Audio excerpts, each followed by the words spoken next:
आपकी जानकारी खातिर धन्यवाद। क्रिकेट के खबर काफी मजेदार बा। ई जानकार बहुत अच्छा लागल कि टीम इंडिया दबाव के बावजूद दिवाली डिनर के माध्यम से एक दूसरे के साथ खुशी खुशी समय बितवलस।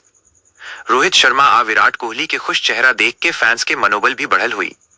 अब सबकर निगाह गुरुवार के एडिलेड ओवल में होखे वाला दूसरा वनडे मैच पस बा। उम्मीद बा कि टीम इंडिया पहला मैच के हार के भुला के शानदार वापसी करी और जीत दर्ज करी।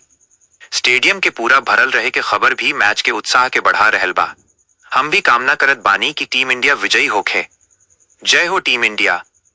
अगर रउआ ए सीरीज या कवनो औरी क्रिकेट मैच के ताजा स्कोर, मैच के परिणाम या कवनो औरी अपडेट जानल चाहत बानी त हमरा के बताई। अगर तोहके ई खबर पसंद आयल होखे तब वीडियो के लाइक शेयर करी आ चैनल के सब्सक्राइब जरूर करी।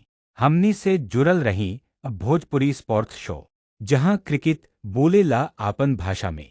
हमरा चैनल के नाम बा @cricket20।